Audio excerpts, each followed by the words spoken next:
나 아까 카메라 찍힌 것 같은데?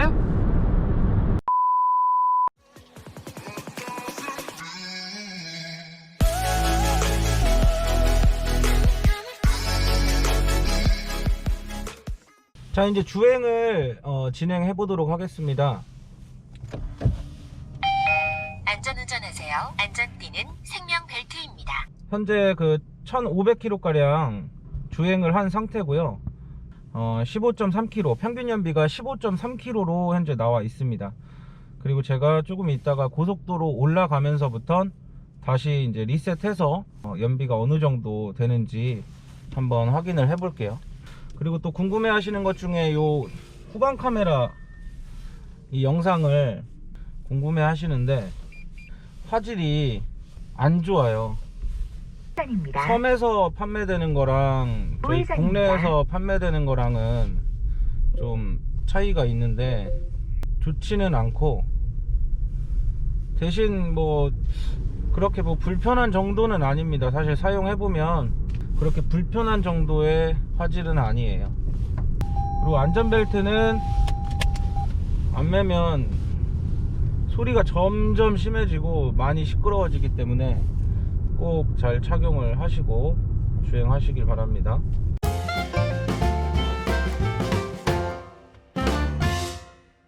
연비 같은 경우에는 겨울하고 일반 계절하고 약간 차이가 있습니다. 지금 아까 말씀드린 것처럼 1500km 가량 주행을 했을 때 평균 연비가 지금 15.3km 정도 나오고 있는데, 여름에는 복합적으로 봤을 때 한 17.8, 17.9 이 수치가 가장 많이 나왔던 걸로 제가 기억하고요.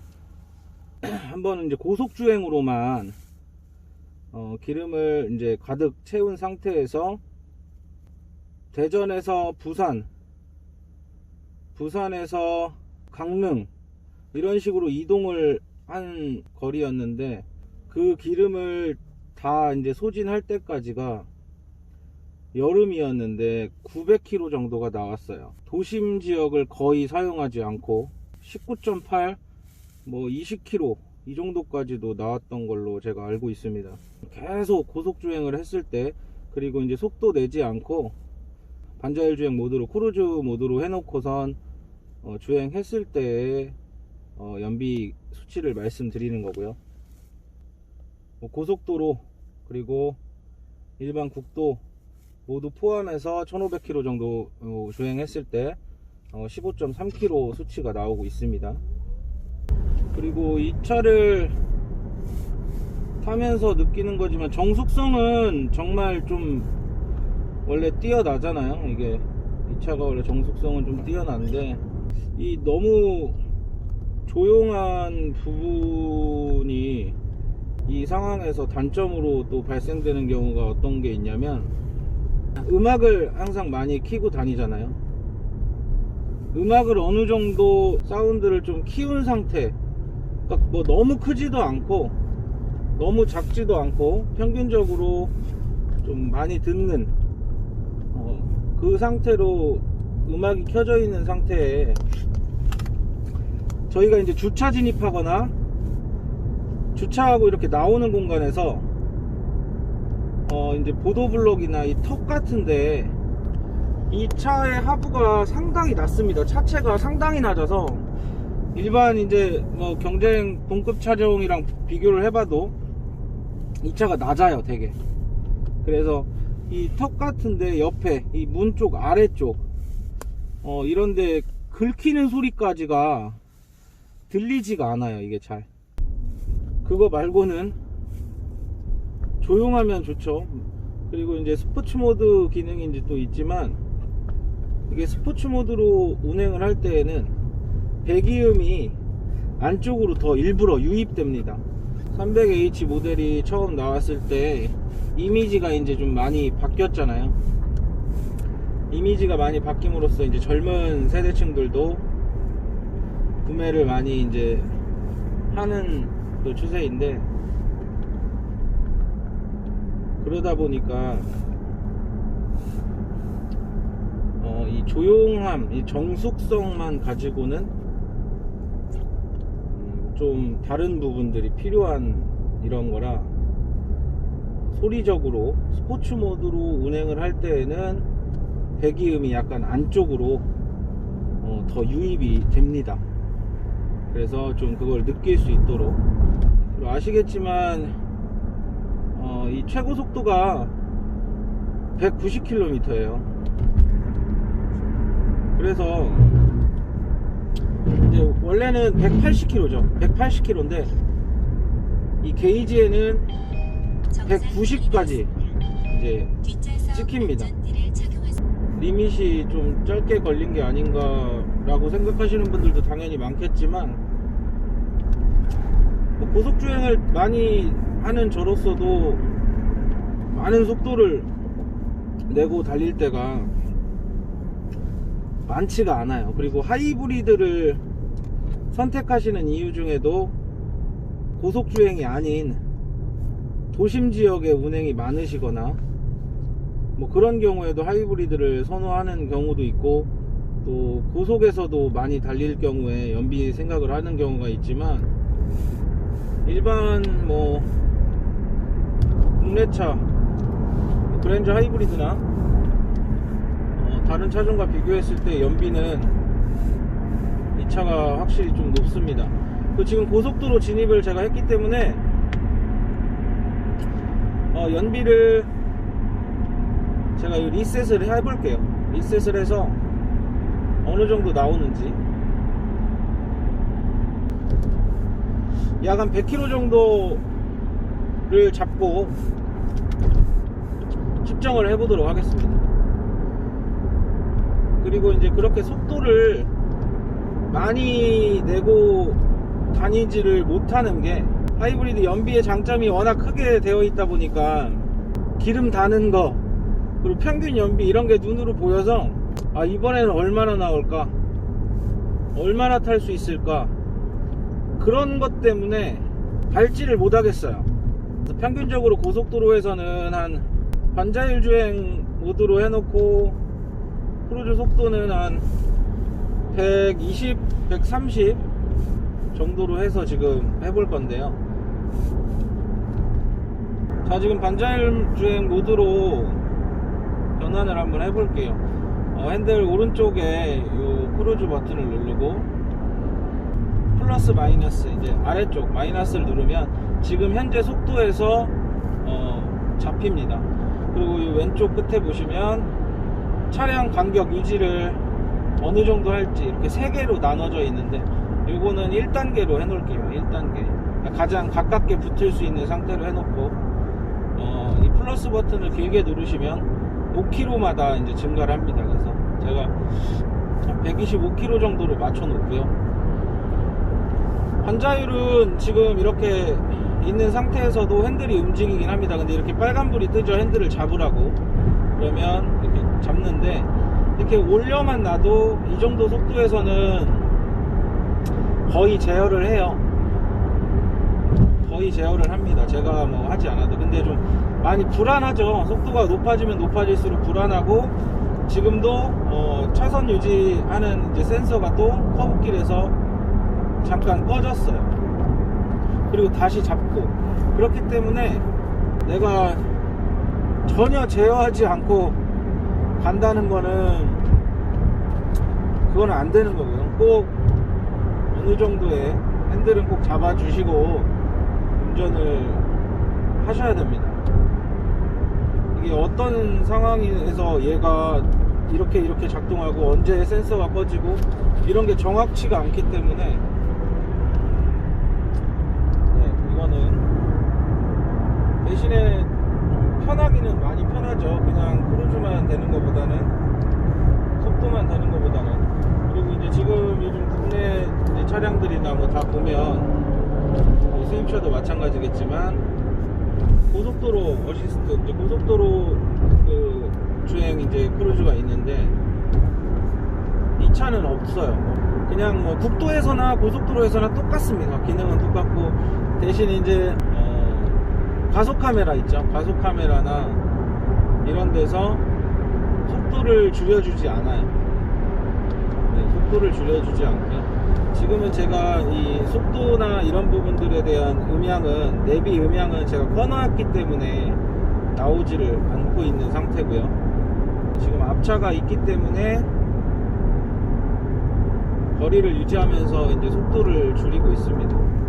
그리고 이렇게 정속 주행을 하는 상황에서는 연비가 아까 나와 있는 평균 연비보다는 조금 올라가 있는 상태이고요. 그리고 시트 같은 경우에 일반 독일 3사 비교를 해보면 좀 하드한 느낌이 없어요. 이 차는 뭐 딱딱하거나 그러지가 않고 좀 편해요. 많이 편하고, 제가 여러 차종을 운전을 하고 뭐 SUV부터 이렇게 운전을 하지만 조금이라도 불편하면 많이 움직이거든요, 양옆으로. 근데 이 차를 주행할 때에는 뭐 길게 가는 거리라고 하더라도 그런 움직임들이 거의 없습니다. 그래서 되게 시트는 편한 측에 속하는 것 같아요. 이게 열선이나 통풍이 맥심으로 켜도 막 뜨거운 것도 없고 막 시원한 것도 없고 되게 애매해요 이게. 근데 핸들 같은 경우에는 그나마 핸들은 이 안쪽은 지금 이제 우드가 들어가 있어서 열선은 될 수 없고, 이 바깥쪽과 이쪽 그리고 여기 바깥쪽, 여기도 안쪽은 우드로 되어 있습니다. 그립감은 상당히 좋고, 대신 이제 핸들 열선은 잘 들어와요. 괜찮은데 이 시트가 열선을 맥심으로 켜놔도, 통풍을 맥심으로 켜놔도 애매합니다.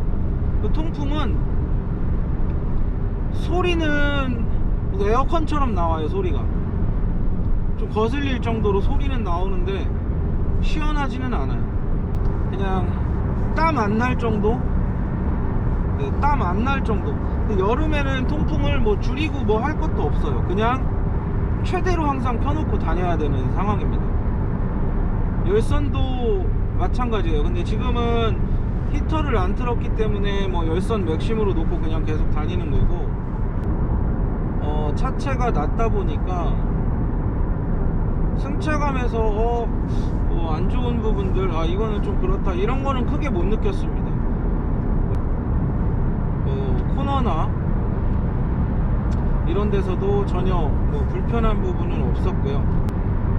노면하고도 이런 들리는 소음이 없습니다.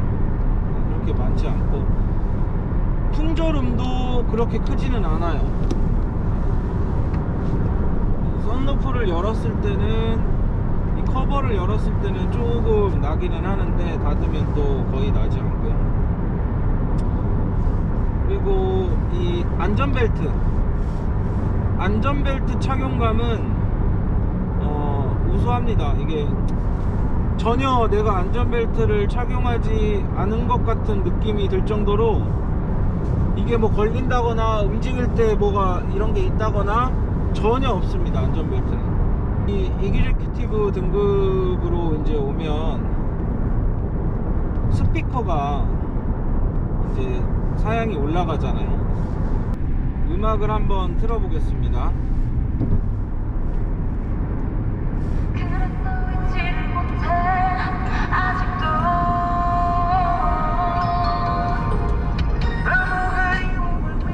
이 버튼을 길게 누르면 짧게 누르면 이렇게 다음 곡으로 가고, 왼쪽 걸 누르면 이전 곡으로 오고요.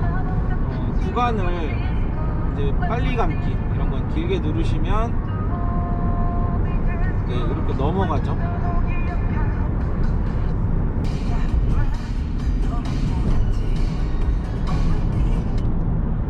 음악을 중지하실 때에는 이 모드 버튼을 길게 누르시면 됩니다. 일반적으로 핸들에 이런 음소거 버튼이나 이런 게 있는데, 이거는 이 모드 버튼을 길게 누르시면 일시정지가 됩니다. 다시 길게 누르시면 풀려요.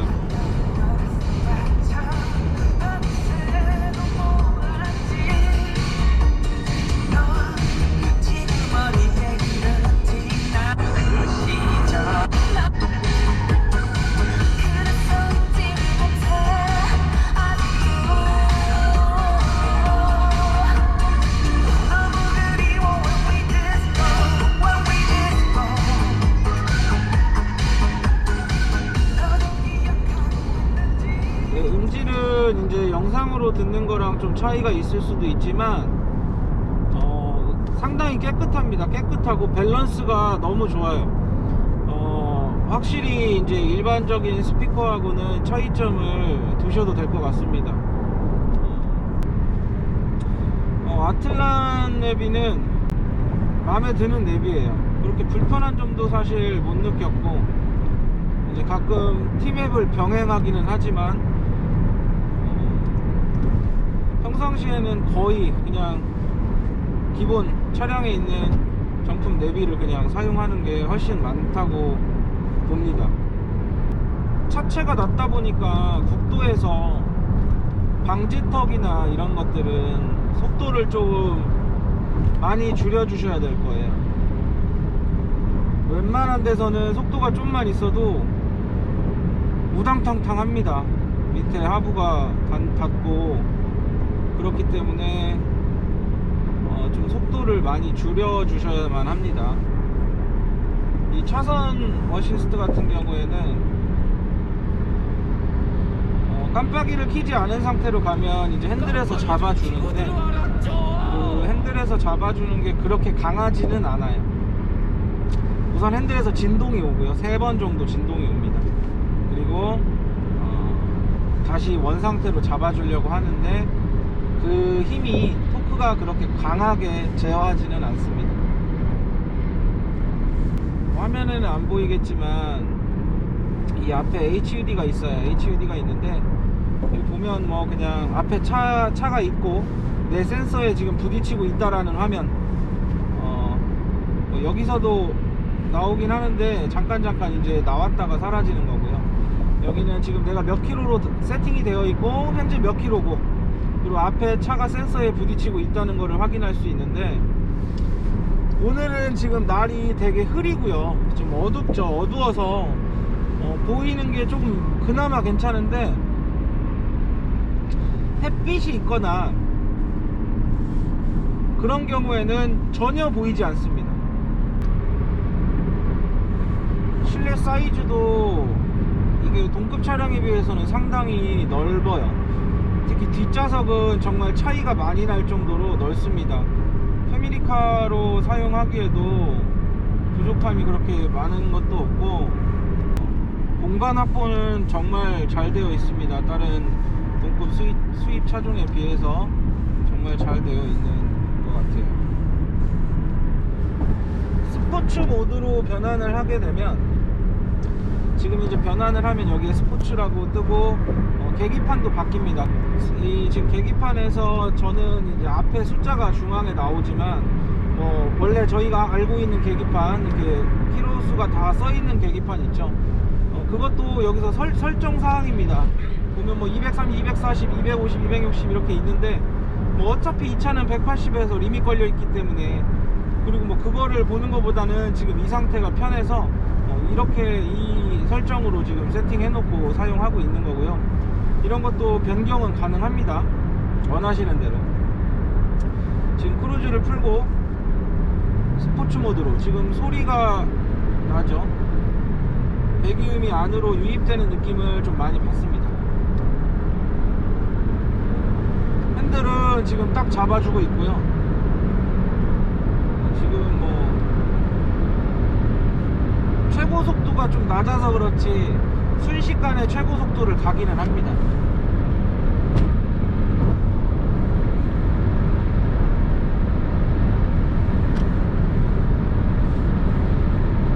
최고 속도를 계속 생각하지 않는다면 즐길만한 속도는 가지고 있어요. 그리고 치고 나가는 것도 다르고 힘도 좋습니다.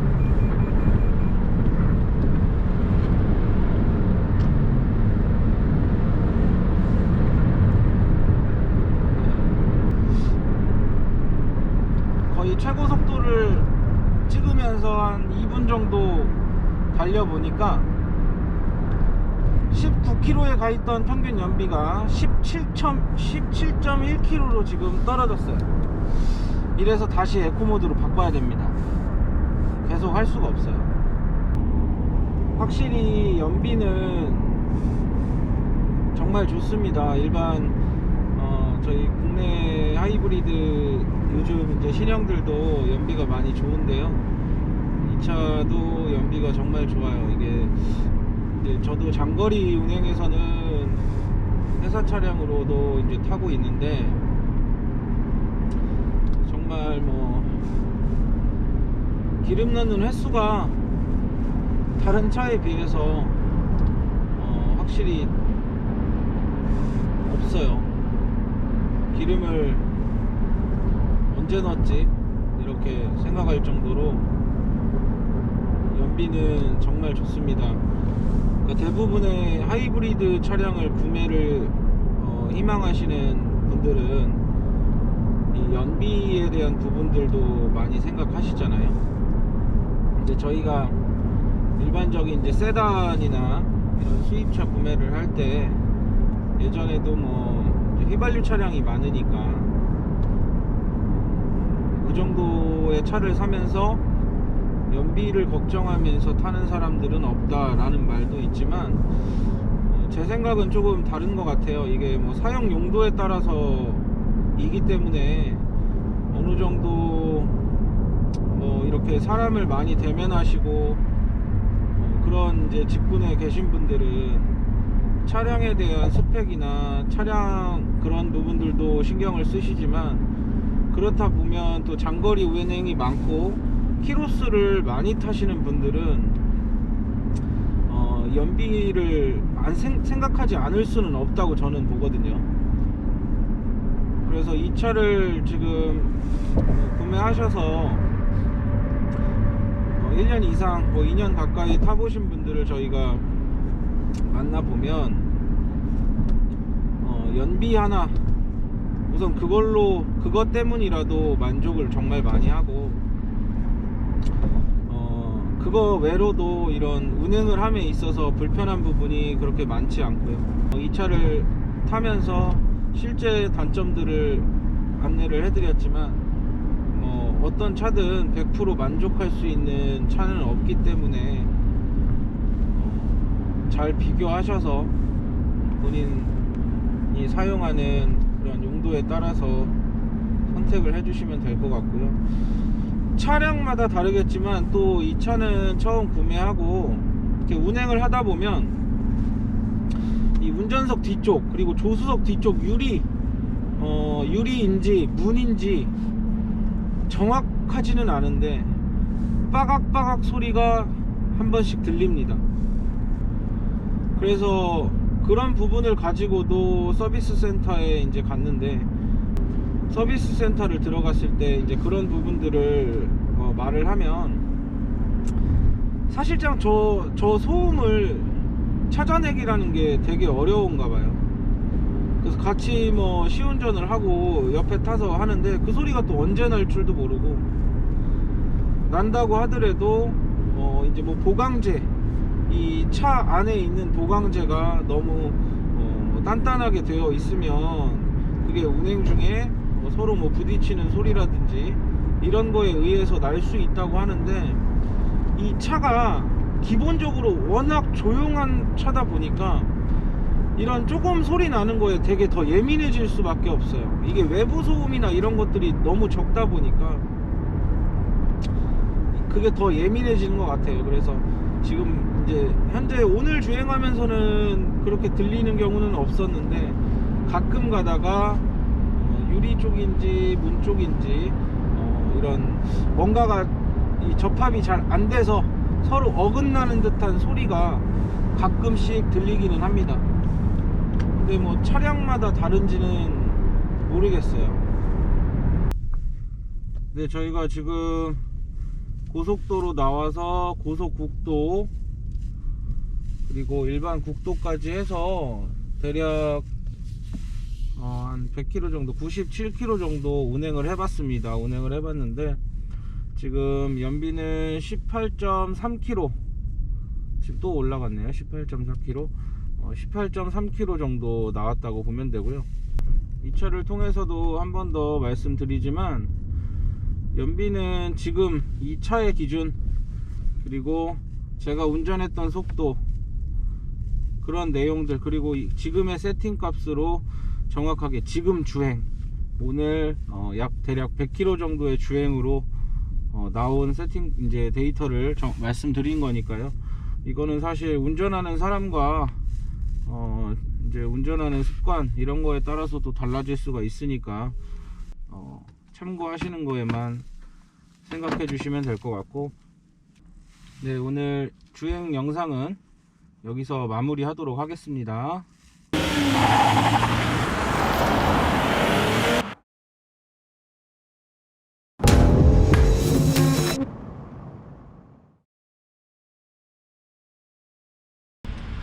자, 오늘 이렇게 렉서스 하이브리드 ES300H 주행 영상을 이렇게 또 찍었는데요. 2021년식이 아니라 모델이 2019년식이기 때문에 실제로 주행했던 그런 많은 경험, 그리고 이런 단점들, 처음에 나왔던 문제점들, 이런 부분들을 한 번 더 이제 안내를 해드렸고요. 저희가 이제 리뷰하는 차종에 대해서 더 궁금하신 부분이나 어떤 기능적인 부분, 영상에 미처 제공해드리지 못했던 부분들이 있으면 댓글을 통해서 남겨주시게 되면 저희가 거기에 대한 답변을 꼭 해드리도록 하겠습니다. 시청자분들께 다양한 차량, 그리고 신차들 2021년도에 나오는 신차 위주로 빠르게 제공할 수 있도록 해드리겠습니다. 감사합니다. 카누리TV였습니다.